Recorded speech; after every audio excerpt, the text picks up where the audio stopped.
Bonsoir à tous, dans un instant nous nous retrouvons pour la grande première du 26 minutes plus. Au sommaire de ce samedi 5 octobre, on parlera de la 10e édition du marathon de Metz-Mirabel qui arrive le 13 octobre prochain à Metz. On tissera ensemble le portrait de David Decker, il récupère des pièces de vélo pour leur donner une seconde vie en tant qu'accessoire de mode. On parlera également du festival Metz Beer Fest qui est actuellement en cours à Metz, d'un projet humanitaire également intitulé Dessine-moi une gazelle, et à la fin de cette émission, on vous démontrera que la magie existe avec notre magicien et hypnotiseur Sébastien Pietta. Rendez-vous pris dans moins de 2 minutes. À tout de suite.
Vous souhaitez créer de nouveaux passages dans votre habitat, agrandir vos portes ou vos fenêtres, ou encore abattre un mur porteur ou non? Spécialiste des techniques d'ouverture, la Découpe Béton est l'entreprise qu'il vous faut pour répondre à vos différents projets de sciage et carottage, que vous soyez professionnel ou bien particulier. Contactez-nous par téléphone au 06 48 72 88 64 ou sur notre site internet www.ladecoupebéton.fr et nous étudierons ensemble la faisabilité de votre projet.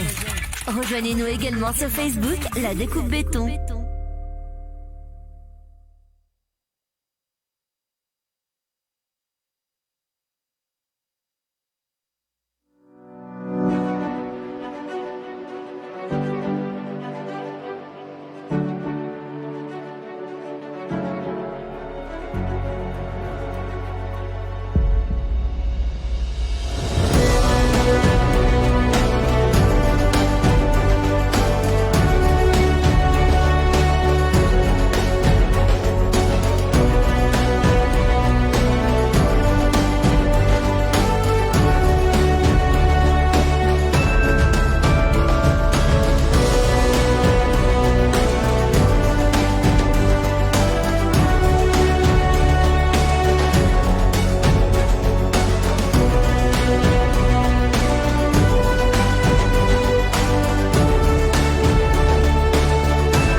Bonsoir à tous, ravi de vous retrouver pour cette nouvelle saison ici même à Lorena TV. J'ai l'honneur de vous accueillir sur un nouveau plateau pour une toute nouvelle émission, le 26 minutes plus, une émission bimensuelle dans laquelle je recevrai des personnalités qui forgent l'attractivité de votre territoire entre Metz et Nancy. Ce soir, pour cette grande première, nous tisserons ensemble le portrait de David Decker. Il s'inscrit dans une politique du zéro déchet en recyclant des pièces de vélo pour en faire des accessoires de mode.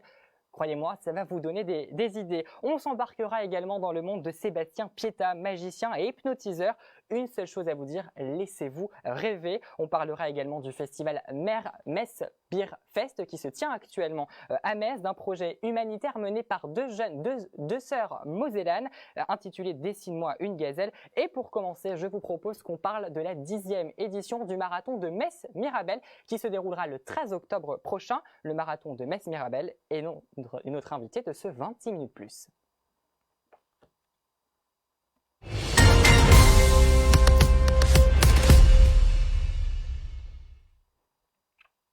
Ils m'ont rejoint sur ce plateau, Dominique Boussa, l'ancien président de l'association Metz Marathon, en plus sportif, 96 marathons à vos compteurs.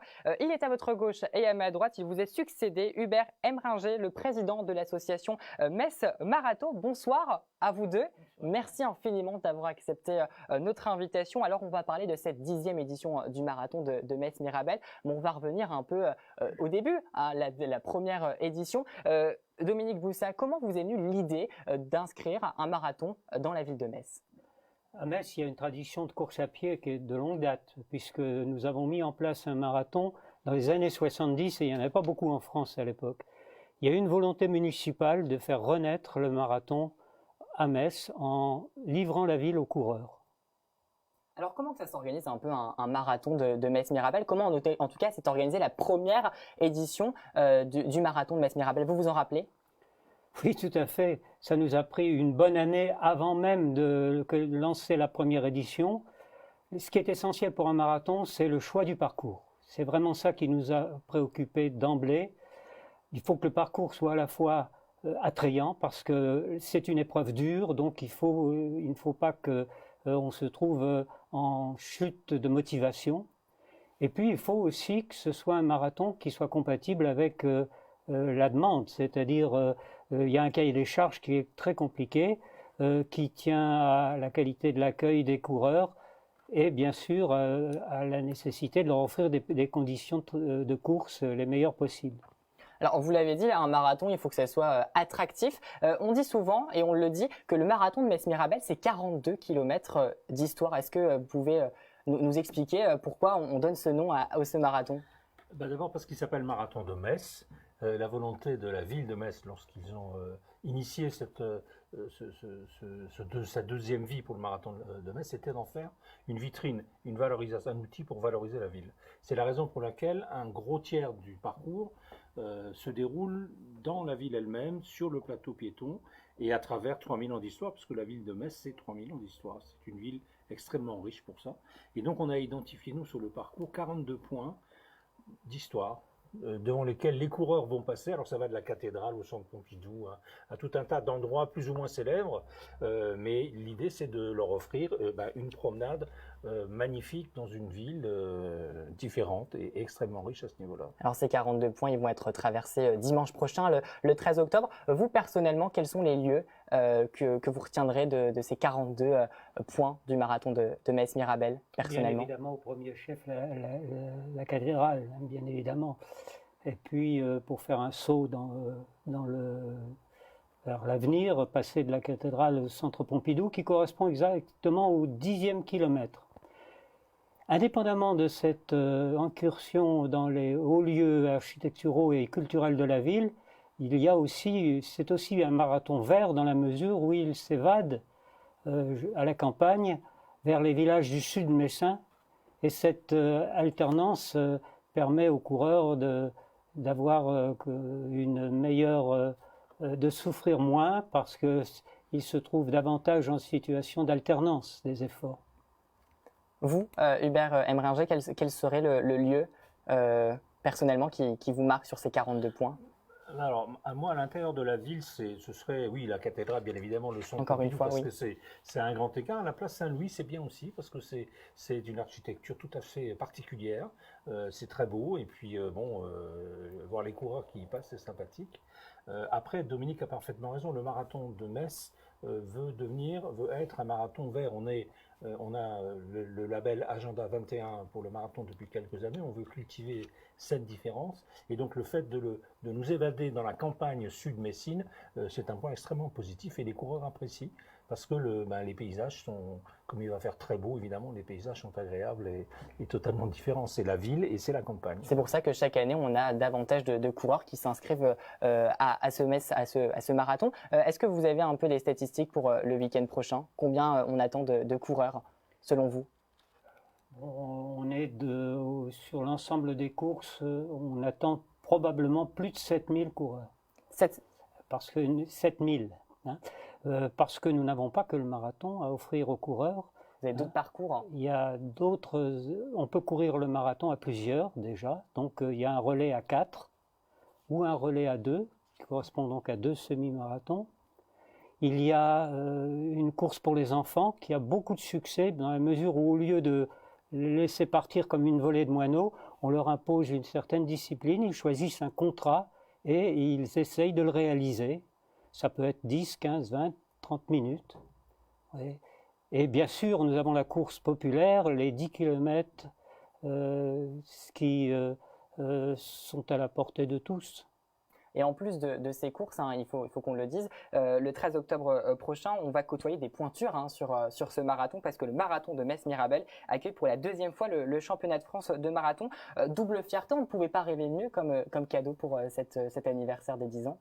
C'était un peu fait exprès, on a essayé de provoquer les choses. Mais c'est vrai que c'est une marque de confiance qu'il faut relever, parce que c'est très rare d'avoir un marathon 2 fois dans la même ville à un délai aussi rapproché, c'était 2014. Oui. Et donc c'est la preuve que les équipes de Dominique sont réputées et ça fait un marathon attractif pour les coureurs. Alors on aura des pointures, parce que le championnat de France, on aura donc les meilleurs français, et sur le marathon, et sur le 10 km, puisque le 10 km est une course labellisée fédération également. Donc voilà, ceux qui vont s'inscrire, on peut encore le faire, hein. Si on n'a pas préparé le marathon, c'est un peu compliqué, mais on peut encore s'inscrire au marathon. Il y en a qui le font en dernière minute pour éviter de se blesser ou de s'inscrire en étant blessé. Et on peut s'inscrire sur le 10 km jusque le matin même du marathon. Donc ils vont côtoyer les meilleurs coureurs français. Alors la Fédération française d'athlétisme vous a fait à nouveau confiance hein, pour cette 2e fois. Pourquoi? Parce que Metz, on peut dire, c'est un terrain qui est propice au marathon. Il y a une vraie culture de la course à pied, et notamment du marathon. Comme je l'ai dit tout à l'heure, en 1973, il y avait 2 marathons en dehors de Metz, le championnat de France et Neuf-Brisac. Donc il y a eu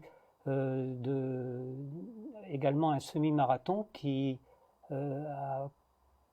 s'est déroulé pendant 10 ans. Hein. Et je pense que si la fédération nous fait confiance, c'est pas par hasard. Il y a un savoir-faire incontestablement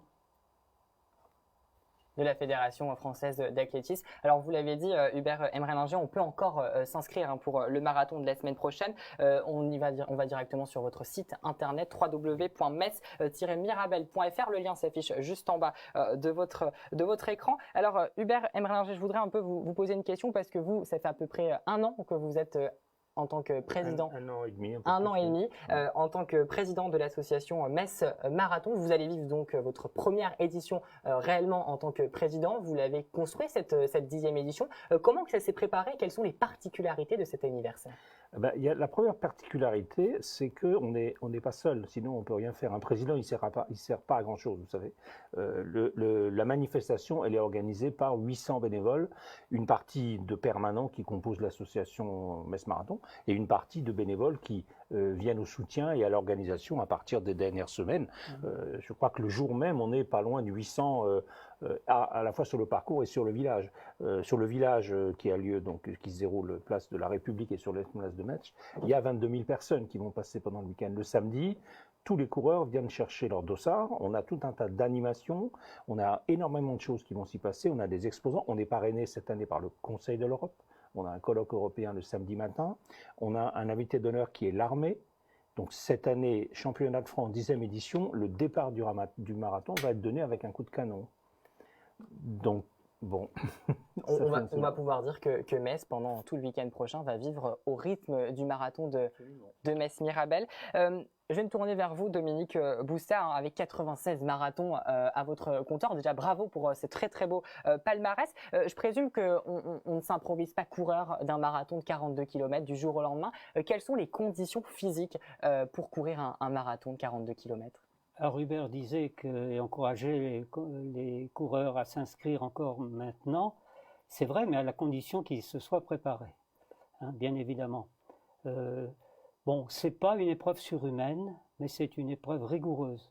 Il faut vraiment une préparation de longue haleine. Il faut d'abord avoir couru sur des distances plus courtes, bien évidemment. Le 10 km, c'est pour ça que nous le proposons aux coureurs. Le semi-marathon, nous proposons la possibilité de faire le marathon à 2 pour s'y préparer. Et bon, enfin, le marathon, on a tous quelque part l'envie d'avoir couru un marathon et on a ce projet. Et même l'engouement pour les courses nature qu'on connaît à l'heure actuelle ne dément pas l'intérêt pour le marathon, on le constate. Quel serait le message de motivation que vous leur donneriez à ces marathoniens du week-end prochain en tant que coureur aguerri? Bon, le marathon, il faut durer. C'est une épreuve d'endurance, comme le nom l'indique, et par conséquent, il faut vraiment qu'ils daugent leur effort de la manière la plus intelligente possible. Il y a une boutade que l'on a l'habitude de mettre en avant. Le marathon, on part doucement et après on ralentit. Ben voilà, vous avez tout résumé. Merci infiniment, Dominique Boussat. Dernière question très rapidement. Pour vous, personnellement, quels sont les atouts ou quel est l'atout du marathon de Metz-Mirabel? Son parcours. Il est réputé comme étant roulant. Ceux qui veulent faire une performance savent qu'à Metz, ils ont la possibilité de le faire. Vous, Dominique, quel serait l'atout ou les atouts du marathon de Metz-Mirabel? Très rapidement. Pardon? Très rapidement, quels seraient les atouts ou l'atout La qualité de l'accueil. Incontestablement, nous avons 800 bénévoles, peut-être même encore davantage, et ces gens-là se dépensent sans compter. Et ceux qui sont venus à Metz, et cette année ils viendront de tout l'Hexagone, auront l'occasion d'y revenir parce qu'ils nous diront, comme chaque année, on ignorait que Metz avait cette qualité d'accueil et que la ville était aussi belle. Est-ce que Dominique, on vous verra le week-end prochain courir votre 97e marathon? C'est pas vraiment compatible avec l'organisation. On essaye de le convaincre, mais il est difficile à convaincre. Bon, on a encore une semaine, vous avez encore une semaine pour le convaincre. Merci en tout cas à vous deux d'avoir été à nos côtés. On rappelle votre site internet www.metz-mirabel.fr pour les dernières inscriptions. On y retrouve également toute votre actualité. Merci infiniment à vous deux. Après un tel effort, il faut se dégourdir et se rafraîchir. Quoi de bon qu'une bonne bière avec modération, bien évidemment. Et ça tombe bien, vous êtes sûrement en train de finir votre entraînement pour le marathon de Metz-Mirabel où vous avez tout simplement l'envie de boire un coup entre amis. Et bien, direction le festival Metz Beer Fest qui se tient actuellement à Blida. On fait un point sur le dernier jour qui se passera demain, le 3e et dernier jour du festival avec Telly Jalabert, l'attaché de presse du festival.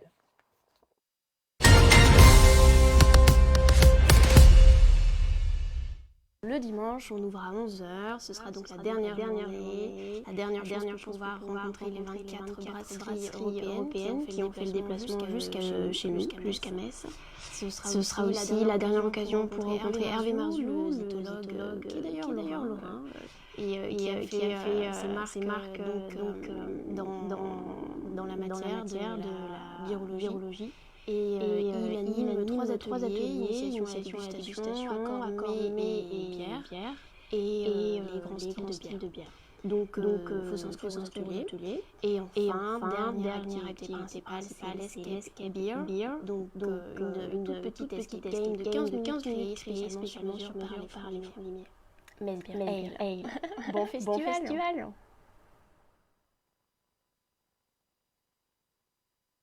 Nous allons donner une seconde vie à nos vélos et ça grâce à David Becker. Il recycle les pneus et les chaînes de ces derniers pour leur donner une seconde vie en accessoires de mode. Une idée originale qui s'inscrit dans une politique écologique. David Becker est notre portrait de ce 26 minutes plus.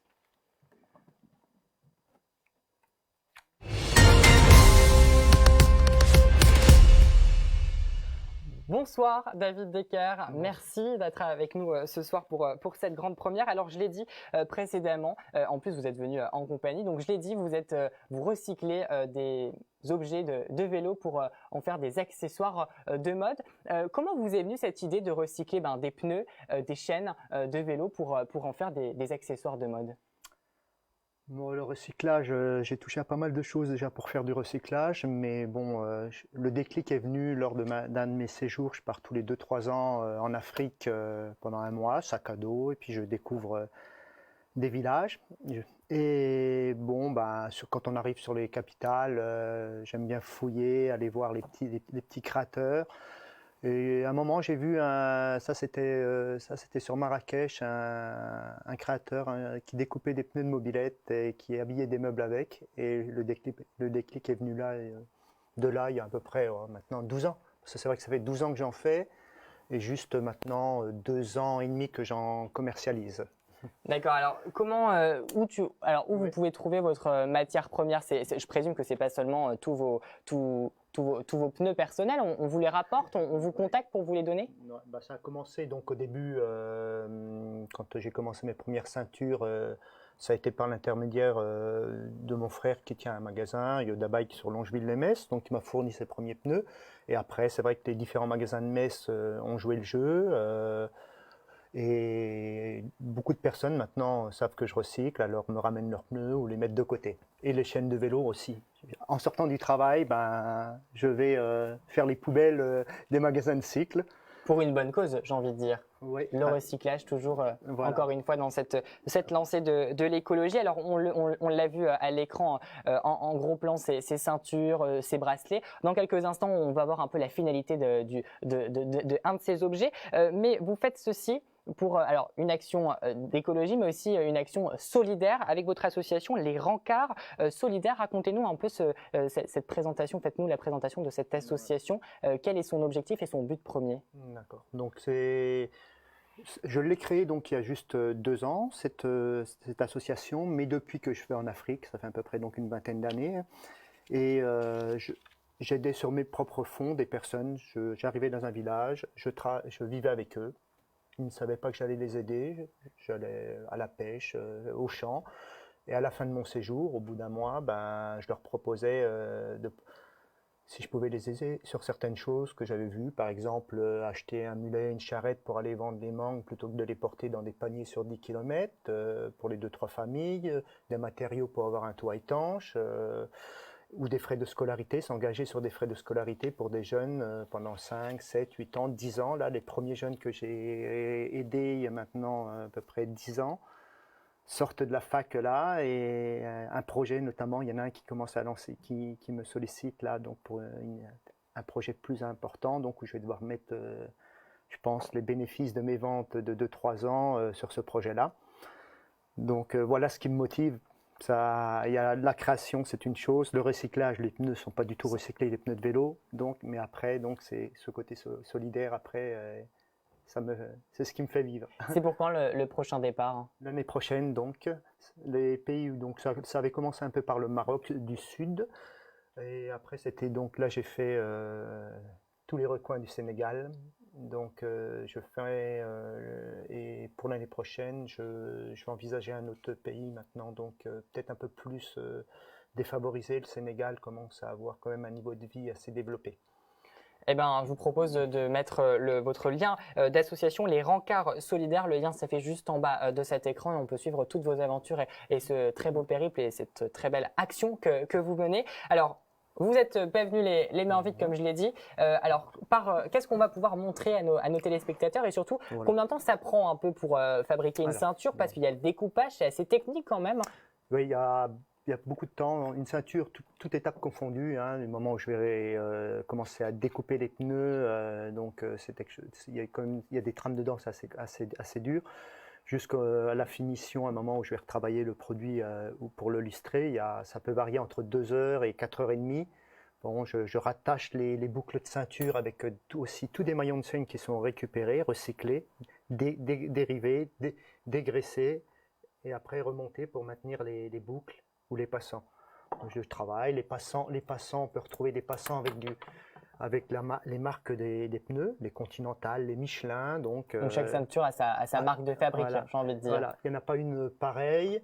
Donc chaque voilà, objet est unique, on peut le dire, parce tout que déjà, la découpe n'est pas la même. Ouais, la taille est faite sur mesure, sur demande. J'essaye de ne pas en refaire deux pareils. Voilà. Donc c'est assez plaisant. Je m'amuse à dire que toutes les créations que je fais, je les garantis à vie tant que je vis.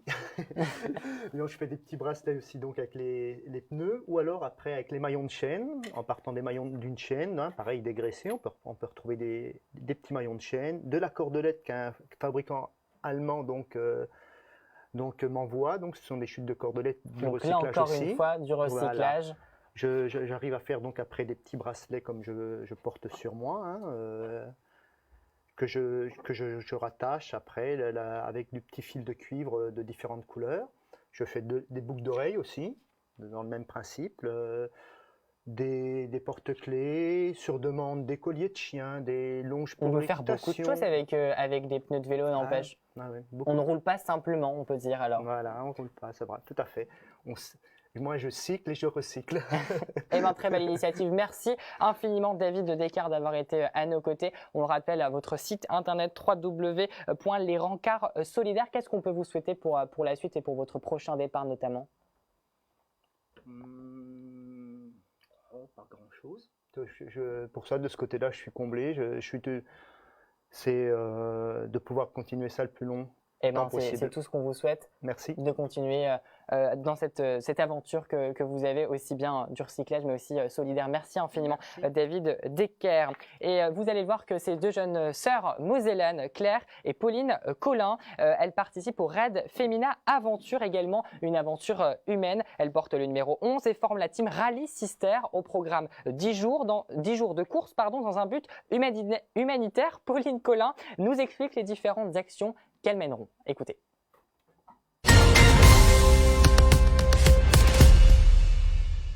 Cette année, on va aider un village entier. Habituellement, c'est une école. L'école a déjà été rénovée il y a quelques années par le rallye. Cette année, on va créer une bibliothèque médiathèque à côté de l'école. Ce sera une pièce qui permettra aux enfants le soir, à la sortie de l'école, de être dehors dans les villages et de pouvoir un endroit au calme pour travailler. Et pour s'amuser, faire des jeux entre eux. Et ensuite, c'est un petit village qui se trouve au bord des dunes de Merzouga, qui est très sensible aux tempêtes de sable, aux vents de sable, etc. Ils vivent uniquement de leur palmeraie. Et du coup, le canal qui amène l'eau jusqu'à la palmeraie se bouge assez régulièrement. Et pour eux, c'est très compliqué de dégager les kilomètres de canaux. Du coup, on vient leur donner un petit coup de main avec nos petites pelles, nos lunettes, et on va essayer de nettoyer tout ce canal pour permettre au village qu'ils aient plus d'eau et leur permettre d'avoir des meilleures récoltes dans la palmeraie. Parce qu'il faut savoir que c'est leur seul moyen de revenu, et donc s'ils perdent cette palmeraie, le village ne pourra plus avancer. On leur souhaite une très très belle aventure et surtout une très belle course. Vous pouvez suivre leur aventure sur leur page Facebook. Dessine-moi une gazelle. Le lien ne tardera pas à s'afficher en bas de cet écran. À présent, place à la cuisine de Clément. Voici le jingle qui arrive sans plus tarder. Le voici, la cuisine de Clément. Nous allons faire connaissance de Clément, de la chaîne YouTube La Cuisine de Clément. Rappelez-vous, nous l'avons rencontré en mars dernier. Il nous avait cuisiné ici même sur l'ancien plateau de Lorena TV, un club sandwich américain. Pour cette nouvelle saison, il a décidé de venir régulièrement dans l'émission pour nous présenter en moins d'une minute une recette simple, pas chère et surtout très savoureuse. Voici la recette de cette première émission. Qu'est-il prévu pour ce premier menu ?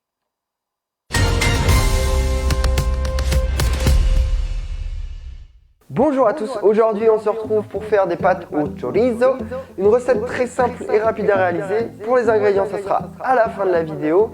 Voilà, je vous laisse avec la recette. Donc la première étape, on va prendre les poivrons et on va les couper en petits morceaux. Ensuite le chorizo, je le coupe en rondelles. Et attention, j'ai enlevé la peau avant. Je coupe les olives en petits bouts, ce qui me permet d'enlever le noyau en même temps. Ici, j'ai pris des olives à la grecque. Dans une poêle, je fais chauffer l'huile d'olive et je rajoute les poivrons. Je laisse cuire environ une dizaine de minutes. Ensuite, je rajoute le chorizo, le concassé de tomates et la crème. Je fais bien réduire pour avoir une sauce onctueuse. On met sur environ une dizaine de minutes. Je sers les pâtes avec la sauce. Je saupoudre d'olive noire. Pour les amateurs, on peut mettre même du parmesan. Et voilà, c'est terminé. Merci à tous d'avoir suivi cette recette. On se retrouve une prochaine dans Lorena TV. très bonne journée.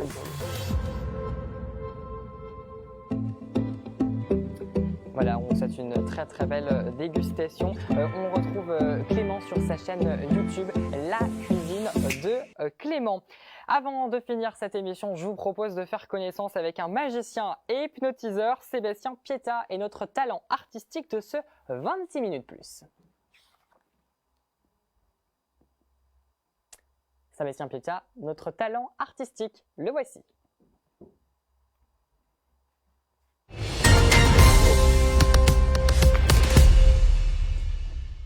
Bonsoir Sébastien. Bonsoir. Ça va ? Bah, très bien, Merci. ça va très bien. Merci en tout cas d'avoir accepté notre invitation. Alors je l'ai dit, tu es magicien et hypnotiseur. On va revenir un peu au niveau du début. À 5 ans, tu t'es questionné un peu sur des questions de la vie quotidienne. Raconte-nous un peu cette période. Alors beaucoup de magiciens ont leur grand-père qui était magicien. Et moi, c'est pas mon cas. Ce qui m'a fait m'intéresser à la magie, c'est que depuis tout petit, je me posais un petit peu des questions existentielles sur la vie, du style pourquoi on est là, est-ce qu'il y a un but, comment tout ça a commencé, etc., etc. Et du coup, c'est ça qui m'a fait m'intéresser à la magie, puisque c'est entre guillemets faire des choses qui semblent impossibles, qu'on ne peut pas expliquer. Voilà, et c'est comme ça que tout a commencé. Donc ça a été un peu l'élément déclencheur et c'est arrivé vers Exactement. 13 ans, c'est ça ? C'est ça, vers 13 ans, en fait, j'ai rencontré un magicien, en vrai, qui a fait des tours de magie. Ça m'a vraiment impressionné et j'ai eu envie d'en savoir plus. Alors j'ai commencé à prendre mes premiers tours et voilà, c'est comme ça que tout a commencé. Tu as une particularité, c'est d'être magicien et en même temps hypnotiseur. Exactement. L'hypnose, c'est pas arrivé en même temps que la magie, aux alentours de 13 ans. Non, l'hypnose, c'est venu plus tard. Alors j'ai appris la magie et toujours un peu dans cette quête de réponse à ces questions existentielles, je me suis tourné vers ce qui est un peu moins physique, plus qui est rattaché à l'esprit, etc. Donc j'ai appris le mentalisme. Et après, j'ai appris l'hypnose vers l'âge de 16-17 ans à peu près. Alors comment que ça se passe un peu les entraînements de magie? Comment on devient hypnotiseur? Alors, les entraînements de magie et d'hypnose sont différents. Alors, les entraînements de magie, quand j'étais au collège, je me souviens, je me promenais avec mon jeu de cartes, j'avais une pièce que je manipulais, etc. Et je m'entraînais tout le temps, que ce soit en cours, que ce soit à table. Et pour l'hypnose, c'est différent. En fait, j'ai appris pareil, tout seul, aussi en autodidacte. Et je me suis entraîné tout d'abord sur ma famille, puis sur des amis d'amis, jusqu'à temps d'en faire sur des inconnus. Et voilà, les endormir. Parce qu'à l'heure actuelle, tu fais de la scène. Quelles sont les différentes prestations que tu proposes? Tu fais principalement du close-up concernant la magie, c'est ça. Alors moi, je suis vraiment spécialiste en close-up. Donc, j'interviens pour différents événements privés ou professionnels. Donc, pour les prestations de magie, ça peut se faire durant des cocktails, durant des repas. Et pour ce qui est de l'hypnose, ça se fait sur scène. Voilà, directement dans des événements privés tels que des mariages, etc. Ou alors pour des événements d'entreprise. Ou sur un plateau de télévision. Ou sur un plateau de télévision, comme exactement. Ici ce soir. Alors, Sébastien, j'ai une question. Est-ce qu'on peut dire que la magie existe à l'heure actuelle, à aujourd'hui? Alors, c'est une très bonne question. Ça dépend de comment on va définir la magie. Si la magie, c'est faire l'expérience de choses qu'on ne peut pas expliquer, il y a encore plein de choses qu'on n'a pas découvertes et qu'on ne peut pas expliquer. Et je pense vraiment que la magie existe, et la magie existe particulièrement dans les yeux des spectateurs. Ouais, c'est-à-dire que tu peux l'apercevoir. Et pour l'apercevoir, il faut un petit peu... Voilà, tout le monde. Il faut un petit peu, retourner en enfance, en fait. Retrouver ses yeux d'enfant, mettre de côté son esprit critique, rationnel. Et d'ailleurs, j'ai ramené un petit cadeau pour toi pour t'aider à retourner en enfance. C'est tout simplement une petite gaufrette que ma grand-mère me donnait quand j'étais petit. Je m'en rappelle de ces gaufrettes. Tu les avais aussi? Alors tiens, je te la laisse juste ici. Très bien. Et la mange pas tout de suite. Hein. D'accord, On va la laisser juste là. Je vais te demander maintenant de choisir une carte. J'ai ramené un jeu de cartes avec moi. On va tenter une expérience que vous pouvez aussi, à laquelle vous pouvez aussi participer si vous êtes derrière la caméra. Je vais te demander de choisir dans ce jeu une carte. D'accord. Alors, on a plein de cartes différentes. Je vais les montrer aussi à la caméra. Ouais. Hop. Très bien. Et je vais te demander de prendre une carte. Alors, pour être sûr que tu ne sois pas complice, tu n'es pas complice. Absolument pas. On s'est entretenu rapidement avant l'interview, mais j'ai pas vu le tour. Très bien. Tu mens très bien. Alors, je vais te demander de choisir une carte vraiment au hasard dans le jeu. Tu me dis stop quand tu veux. Stop ici. Tu prends la carte et tu ne la montres pas à la caméra. D'accord. Je la regarde pour moi. Tu la regardes pour toi et tu ne la montres pas à la caméra. D'accord. Tu la caches bien. Et vous allez pouvoir participer à cette expérience même derrière votre écran. Je vais te poser quelques questions et le but, ça va être de ne pas répondre. Tu es prêt? Ouais. Allons-y. Très bien, tu as répondu, super. Alors regarde, tu vas te tourner légèrement vers la caméra et je vais te regarder aussi. Ça peut être une carte rouge ou une carte noire, on est d'accord? Une chance sur deux. Alors le rouge, peut-être qu'on va le mettre de ce côté-là et le noir plus ici. Je dirais que c'est une carte noire, très bien. Maintenant, ça pourrait être du pic ou du trèfle. Le pic, on pourrait le mettre juste ici et le trèfle plutôt ici. Ouais, peut-être là ou là. Très bien. À votre avis, qu'est-ce que c'est? Bon, je ne peux pas vous entendre, mais je dirais que c'est du trèfle. Est-ce que c'est bien du trèfle pour le moment? Ouais, très bien. Maintenant, il reste encore 13 cartes. Alors peut-être que c'était un coup de chance, quoi. Une chance sur 4. Concentre-toi. Détends-toi, essaye de n'avoir aucune réaction. As, 2, 3, 4, 5, 6, 7, 8, 9, 10, valet, dame, roi. Alors ça se voyait qu'il a mis un petit peu de temps à se concentrer et ça se voyait que la carte n'était pas au début parce que tu étais relax, tranquille. Par contre, au bout d'un moment, tu as commencé à te crisper parce que je t'ai demandé d'avoir aucune réaction. Et ça s'est passé sur une carte en particulier parmi 52 cartes. Est-ce que ta carte, c'était la dame de trèfle? C'est bien ça, montre-la à la caméra, tu peux me montrer. C'est bien, la dame de trèfle. Bravo, mais c'est impressionnant. J'essaie de me concentrer et de me contenir et j'essaie de faire aucun signe distinct pour... Impressionnant. Parfois des choses qu'on ne peut pas expliquer. Peut-être que si. Alors, on va tenter une dernière expérience pour finir. Avec cette dame, on va la rendre en fait un petit peu unique. Alors, pour la rendre unique, ce que je vais faire, c'est que je vais la déchirer. Voilà, comme ceci. Très bien. D'accord. Ouais, j'achète beaucoup de jeux de cartes. Et maintenant, le but, ça va être de faire disparaître ce bout de carte, d'accord? Alors, ce qui est intéressant, c'est que j'ai pas pris de manche exprès, voilà. Et normalement, dans ma poche, j'ai un téléphone portable, juste ici, et j'ai aussi un briquet. Très bien. Et je vais te donner ce briquet. Super, tiens. Et je vais te demander de l'allumer. Très bien. Et un chimiste très connu a dit un jour la phrase suivante: rien ne se perd, tout se transforme. Alors on pourrait croire que ce bout de carte a disparu, mais il est encore quelque part, mais on ne peut pas le voir. D'ailleurs, dans cette pièce, il y a plein de choses qu'on ne voit pas, mais qui existent, telles Internet, Lorena TV. Vous êtes en train de regarder en direct, et ce qui est bien, c'est que ce bout de carte est encore dans l'air, et on peut essayer de le faire réapparaître, mais d'une façon plus numérique. Juste ici, hein, comme si on pouvait rassembler l'esprit de la carte, et juste comme ça, faire apparaître à l'intérieur du téléphone portable. On a le bout de la dame de trèfle. Et on peut faire une dernière chose pour finir. Juste comme ça, on peut récupérer ce morceau de carte. Et tu te souviens tout à l'heure, je t'ai dit, pour percevoir la magie et pour se laisser toucher, impressionner, il faut retrouver ses yeux d'enfant. Et je t'ai donné pour ça des gaufrettes. Tu sens le truc venir. Je sens. Est-ce que tu peux prendre le paquet? Regardez qu'il n'y a pas d'ouverture, il est bien fermé. Oui, il est bien fermé. Et très bien scellé, oui, je Très confirme, bien. je confirme. Très bien, maintenant, tu peux l'ouvrir, ouvre-le.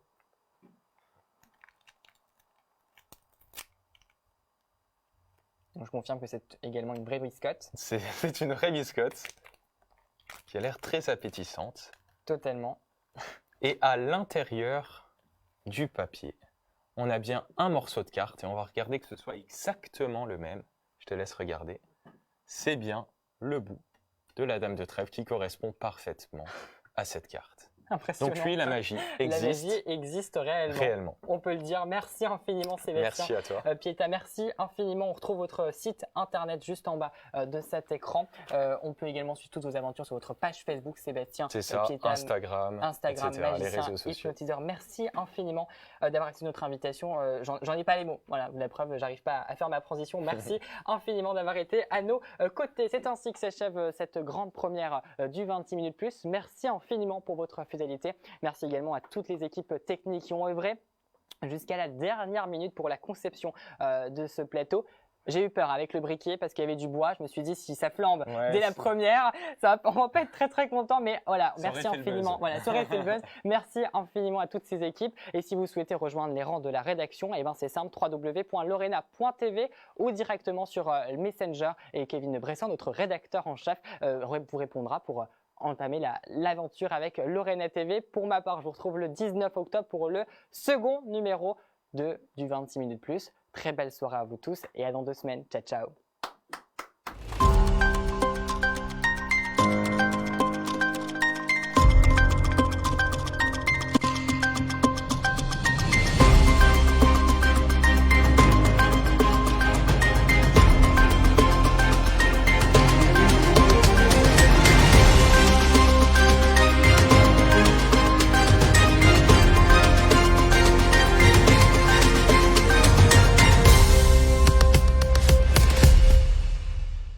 Vous souhaitez créer de nouveaux passages dans votre habitat, agrandir vos portes ou vos fenêtres, ou encore abattre un mur porteur ou non? Spécialiste des techniques d'ouverture, la Découpe Béton est l'entreprise qu'il vous faut pour répondre à vos différents projets de sciage et carottage, que vous soyez professionnel ou bien particulier. Contactez-nous par téléphone au 06 48 72 88 64 ou sur notre site internet www.ladécoupebéton.fr et nous étudierons ensemble la faisabilité de votre projet. Rejoignez-nous également sur Facebook, La Découpe Béton.